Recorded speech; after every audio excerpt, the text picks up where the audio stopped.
नमस्कार दोस्तों, आप सभी का वेलकम है मेरे चैनल दीपिका ट्रैक में। मैं दीपिका शुक्ला प्रयागराज से आप सबका ढेर सारा अभिनंदन करती हूँ। तो फ्रेंड्स, लोगों के मन में अभी यही सवाल चल रहे हैं कि प्रयागराज में जो इतना बड़ा हादसा हुआ अब उसके बाद हम कब जा सकते हैं, क्योंकि जो होना था वो तो हो गया फ्रेंड्स। तो इसका मतलब ये नहीं होता है कि सफ़र यहीं रुक जाता है। सफ़र तो आगे चलता ही रहता है, चाहे आपका हो, हमारा हो, या फिर शहर में घटी हुई किसी भी घटना पर हो। तो यही मैं कहूँगी कि जो कुछ हुआ वो तो ओनली गॉड नोस कि ऐसा क्यों हुआ। बहुत दुखद हुआ, लेकिन फिर भी ये प्रयास जारी रहेगा लोगों का। सरकार ने बहुत सारी फैसिलिटीज़ कर दी हैं कि अब आप बहुत ही सुगमता से आकर के वहाँ पे स्नान कर सकते हैं। बहुत सारे प्रोटोकॉल्स नए नए बन गए हैं। वन वे हो गया है रास्ता आपके लिए, आप पैदल यहाँ से आसानी से जा सकते हैं। पूरे मेला क्षेत्र को बिल्कुल नो व्हीकल जोन घोषित कर दिया गया है। वहाँ एक भी व्हीकल नहीं चलेंगी। फोर व्हीलर्स को स्ट्रिक्टली एकदम रिस्ट्रिक्शन हो गया है, बिल्कुल बंद हो गए हैं, जिससे कि आप आसानी से वहाँ पर पद यात्रा के द्वारा पूरी यात्रा, पूरी आप संगम स्नान आराम से कर सकेंगे। तो फ्रेंड्स, अभी आप ना जाएं। अगर आप अभी जाने वाले हैं तो आप कृपया करके 4 तारीख तक, 4 फरवरी तक बिल्कुल भी संगम स्नान करने ना जाएं, प्रयागराज ना जाएं फ्रेंड्स, क्योंकि अभी भी वहाँ पे जो ट्रैफिक्स है वो बहुत ज़्यादा है, वो अभी तक ख़त्म नहीं हो पाया है। तो 3 को क्योंकि हमारा दूसरा स्नान है बसंत पंचमी का, तो उस पर भी उतना ही फिर से क्राउड होगा फ्रेंड्स। पब्लिक वहाँ पे जो है वो तो नहाएगी ही, और लोग भी बाहर से आएंगे जाएंगे। तो अभी आप ना जाएं। जो लोगों ने अभी तक प्लान नहीं किया है, मैं आपसे अनुरोध करती हूँ कि आप सब अगर जाना चाह रहे हैं तो आप 5 तारीख से जाना स्टार्ट कीजिए। 5 से 5, 6, 7, 8, 9, 10 तारीख तक आप, इस 10 तारीख तक के बीच में अगर आपका प्लानिंग है तो आप ज़रूर जाएं और जाकर के आसानी से आ जाएंगे, क्योंकि उधर फिर 12 तारीख को हमारा अगला स्नान माघी पूर्णिमा का पड़ने वाला है। तो फिर माघी पूर्णिमा से 2 दिन पहले से ही पब्लिक आना स्टार्ट हो जाती है, और उसके 1 दिन 2 दिन बाद तक आप समझ सकते हैं लोगों के जाने का मेला रहता है, और फिर पूरा मेला जाने वाले लोगों की भी भीड़ इकट्ठा हो जाएगी। तो आपके पास ये सबसे परफेक्ट समय है फ्रेंड्स कि अगर आपको वहाँ पे जाना है तो आप 5, 6, 7, 8, 9, 10 तक के बीच में हो आए। अन्यथा आप फिर 13 तारीख के बाद, 14 तारीख के बाद वहाँ पर जाएं, शिवरात्रि तक फिर आप आराम से जा सकते हैं फ्रेंड्स। शिवरात्रि तक फिर आप, बहुत क्राउड कम हो चुका होगा, तो आप आसानी से महाकुंभ में स्नान कर पाएंगे। तो चलिए मैं आपको ये आज बताती हूँ कि अगर आप महाकुंभ जा रहे हैं तो आपको किन 3 जगहों पर जाना सबसे ज़्यादा इम्पॉर्टेंट है फ्रेंड्स। बहुत ही आसान, बहुत सुगम है, सब आसपास है।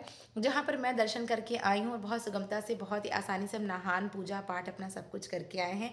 तो आज आप सबके लिए ये वीडियो है, और मेरे चैनल को सब्सक्राइब कर लीजिएगा अगर अभी तक आपने सब्सक्राइब नहीं किया है। और वीडियो को लास्ट तक देखिएगा, तभी आपको पता चल पाएगा कि आगे आप कहाँ कहाँ पर जाएंगे। अगर आप प्रयागराज जा रहे हैं, वहाँ पर स्नान गंगा जी का कर रहे हैं, तो इन 3 जगहों पर आप दर्शन जरूर करें। सबसे पहले है फ्रेंड्स दशाश्वमेध घाट। आप संगम की बजाय दशाश्वमेध घाट पर जाएं। संगम पर ही जाने की होड़ ना मचाएं। अगर आपको आसानी से जाने मिल जा रहा है तो ठीक है, वरना आप दशाश्वमेध पर स्नान करें फ्रेंड्स। वो गंगा घाट है जहाँ पर स्वयं भगवान भोलेनाथ का मंदिर साक्षात सामने बना है, और इसी के नाम पर दशाश्वमेध इसका नाम पड़ा है।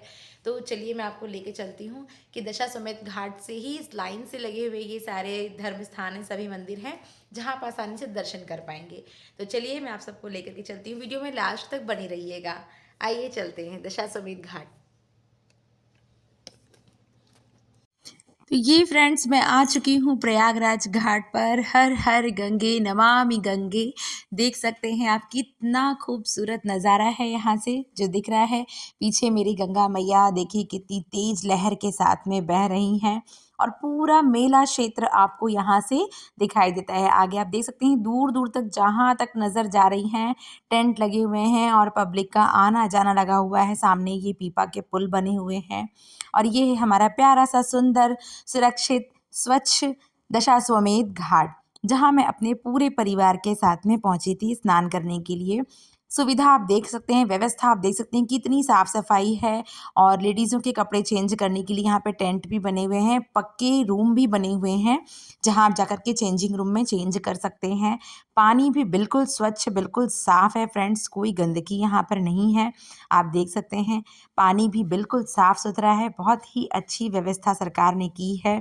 तो आप संगम घाट की बजाय दशाश्वमेध पे जाएँ। आप देख सकते हैं कितनी पब्लिक यहाँ पर भी स्नान कर रही है, बट बिल्कुल भी भीड़-भाड़, धक्का-मुक्की वाला हाल यहाँ पर नहीं है। तो अगर आप अभी भी घबरा रहे हैं कि हम ना जाएं प्रयागराज, तो बिल्कुल भी ऐसा मत कीजिएगा फ्रेंड्स। ये जो हमारा महाकुंभ है 144 साल बाद हमें प्राप्त हुआ है, आगे कल किसने देखा है। तो प्लीज़ आप सब ज़रूर ही आएँ, बस थोड़ी सी सावधानी रखें फ्रेंड्स। देख सकते हैं आप मेरी पूरे फैमिली ने कितने आनंद के साथ में स्नान किया। बिल्कुल भी अगर यहाँ भीड़ भाड़ होती, धक्का मुक्की होती, तो क्या हम इस तरीके से स्नान कर पाते? नहीं। तो इसलिए मैं आप सबको कहूँगी कि ये इस मौका बिल्कुल हाथ से गंवाने मत दीजिएगा। बस आप ही 4 तारीख तक, 5 तारीख तक इलाहाबाद ना आएँ, प्रयागराज ना आएँ। अभी वहाँ पे ट्रैफ़िक स्टार्ट है। जब ये ट्रैफ़िक थोड़ा समाप्त हो जाएगा तो आप 5, 6, 7, 8, 9, 10 में आराम से आइए और स्नान कीजिए। और अगर आप पति-पत्नी जोड़े से आ रहे हैं तो हाथ पकड़ के गंगा जी में कम से कम 5 डुबकी ज़रूर लगाएँ फ्रेंड्स। इससे जीवन सफल हो जाता है, जीवन एकदम मतलब भगवान की बड़ी कृपा प्राप्त होती है। तो इस तरीके से आप यहाँ पर आनंद पूर्ण ढंग से अपना स्नान कर सकते हैं। पानी की लहरें आप देख रहे हैं कितनी तेज बहाव है कि पानी बिल्कुल स्वच्छ है, बिल्कुल भी वहाँ रुका हुआ पानी नहीं है। जब जल रुका होता है ना, तब गंदगी होती है। तो कुछ लोग सोचते हैं कि नहीं गंदगी होगी, ऐसा भी नहीं है, बिल्कुल स्वच्छ, साफ, निर्मल जल है यहाँ पर। नहाइए, 5 डुबकी अपने पति के साथ में, इसके बाद आप सूर्य भगवान को जल अवश्य दें फ्रेंड्स। तो हम सब ने बड़े ही आनंद के साथ में यहाँ पर स्नान किया। कोई समस्या, कोई परेशानी नहीं हुई है। सारे आप आगे देख सकते हैं सेफ्टी लगी हुई हैं। सेफ्टी केन के आप इससे आगे नहीं नहाएँगे, इससे आगे का गहरा पानी है। ये मेरे भाई-भाभी हैं, उन्होंने भी स्नान किया। फिर हम ननंद-भौजाई ने भी देखिए स्नान किया। मेरी मम्मा ने भी स्नान किया। हम पूरे परिवार ने बहुत ही आराम से आनंदित होकर के यहाँ पर अपना स्नान ध्यान किया। देखिए मेरा छोटा-सा बाबू, इन्हें भी हमने गंगा जल से बस जल छिड़काव करा दिया, हाथ-मुँह धुला दिया था क्योंकि बहुत छोटा है अभी ये। सर्दी ना हो जाए इसलिए इसे बस सबने थोड़ा-सा हाथ-मुँह ही धुलाया था। लेकिन देखिए कितने आराम से खड़ा है, इसे बिल्कुल ठंडा नहीं लग रहा है, एकदम शांत होकर के खड़ा हुआ है।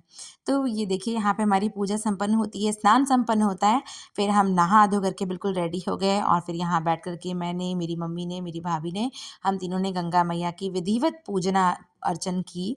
तो मैं आपको इस पूजा के बारे में ज़रूर बताऊँगी फ्रेंड्स। नेक्स्ट व्लॉग इसी पे होगा कि अगर आप गंगा जी स्नान करने जा रहे हैं तो वहाँ पर आप कैसे पूजा करें, कैसे पुण्य कमा सकते हैं, क्योंकि सिर्फ आप वहाँ घूमने ही नहीं जा रहे हैं, पूरा पुण्य कमाने जा रहे हैं। और ये देखिए यहाँ पर मुझे मिला एक यूट्यूबर जो कि वहाँ पे अपना वीडियो बना रहा था। तो देख सकते हैं दशाश्वमेध घाट ही है फ्रेंड्स ये, जहाँ पर ये अपना वीडियो बना रहे हैं।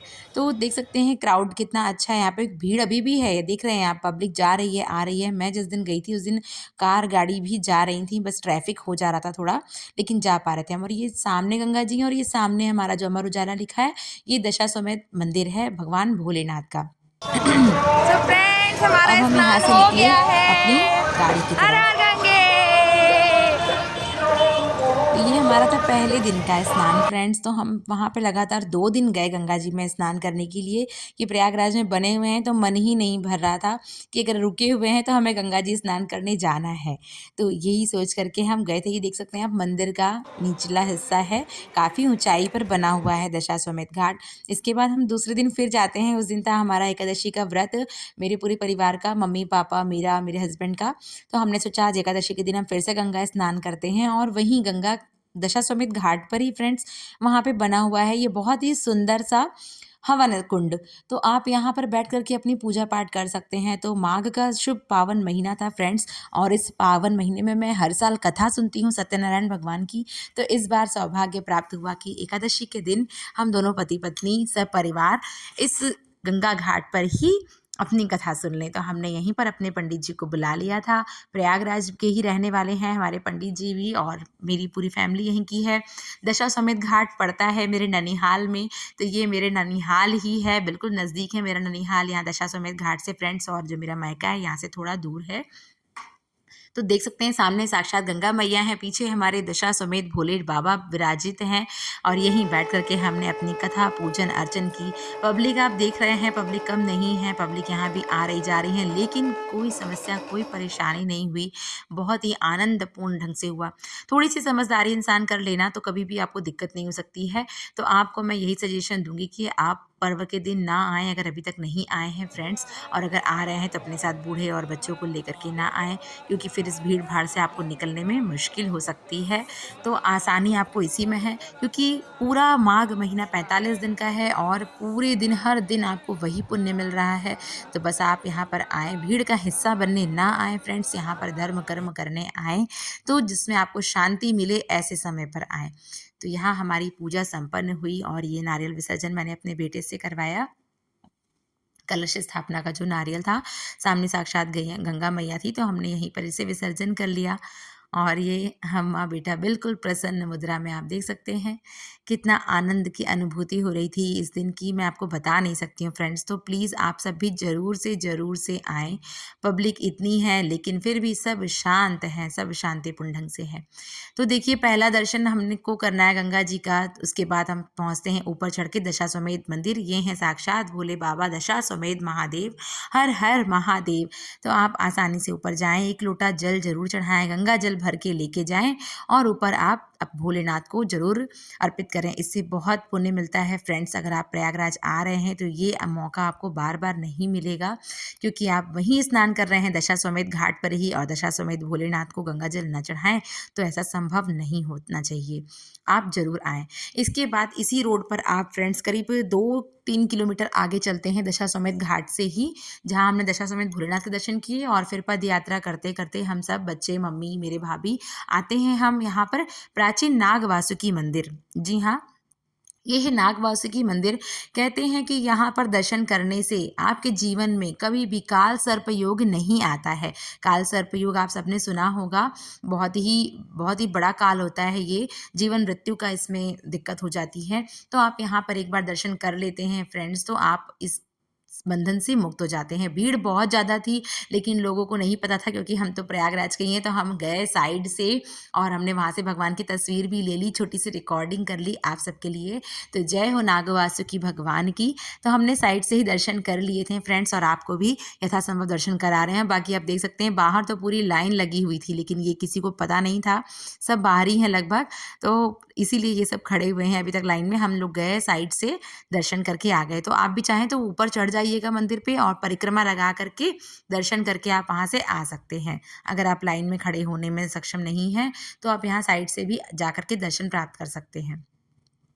तो ये हमारे नाग वासुकी मंदिर के दर्शन संपन्न हुए। तो पहला आपको करना है दशाश्वमेध घाट पे दर्शन, दूसरा आपको करना है नाग वासुकी मंदिर में दर्शन। देख सकते हैं पब्लिक, मैं नाग वासुकी के बाहर ही खड़ी हुई हूँ और रिक्शे का वेट कर रही थी कि शायद कोई रिक्शा हमें यहाँ से मिल जाए तो हम आगे की ओर बढ़ सकें, लेकिन नहीं फ्रेंड्स, एक भी रिक्शा यहाँ पे नहीं चल रहा था, कोई साधन हमें नहीं मिला। फिर अभी हम यहाँ से नाग वासुकी मंदिर में ही ऊपर चढ़ के पीछे साइड जब हम उतरते हैं तो वहाँ पे भीष्म पितामह, जो कि तीरों की सैया पर लेटे हुए हैं, उनकी मंदिर है। तो क्योंकि मम्मी का मायका है ये, मेरा ननिहाल, तो मम्मी को सारे रास्ते पते थे, तो हम मंदिर को क्रॉस करें, मंदिर में चढ़ करके पीछे साइड का ही रास्ता है, वहीं आपका ये बना हुआ है नागवासी का पिछला द्वार, और यहीं बगल में है आपके भीष्म पितामह की लेटी हुई प्रतिमा।